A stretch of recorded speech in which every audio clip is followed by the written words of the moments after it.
Tweyongera mu bitundu by'omu Kisenyi eyo naye baddeyo enteekateeka banna Rotary bayambyeko abakyala bannakazadde n'abali embuto mu kubawa ebikozesebwa. Munnaffe Kyambadde Lawrence abaddeyo katulabe ebitambuliddeyo. Abakyala abazaala bayita mu buzibu era ebyobujjanjabi byabwe bya buseere ate nga byetaagisa nnyo.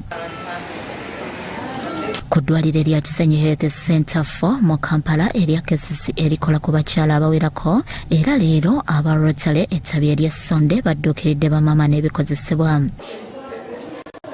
Musawo Egesa Elizabeth akulira eddwaliro lino agamba nti abakyala baliyuna olw'obuweereza bwabwe obulungi. We know so many Rotary clubs in Uganda and in Kampala. We are also requesting you to do the same as Sonde. Sonde Rotary Club, thank you so much. You don't sit even in Kampala, but you've decided to come to Kampala.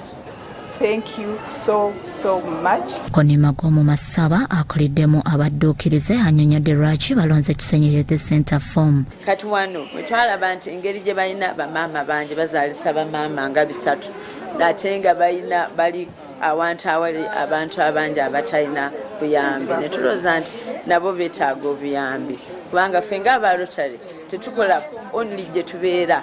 Bwe tulaba obwetaavu bwe tugenda olusobola okugenda neeyo mu byalo eyo Embaale Arua wa bwe tubanga tusobola ne tugenda ne tubayambako. Abalala abavudde Essonde balaze ebintu bye beetikidde abakyala abazaala. And some other club members have joined hands to help us be able to get the IVs, the suitors, the clothes for the babies and bed sheets, pampers, cups, tea leaves, sugar, some soap, liquid soap and bar soap to help our mothers, as we were informed that here they mainly receive people who can hardly support themselves. Mike Kennedy Sebalu asabye banna Rotary okwagalana nga badduukirira abali mu bwetaavu. Bikusakidde Kyambadde Lawrence, Crystal TV, Omunyo.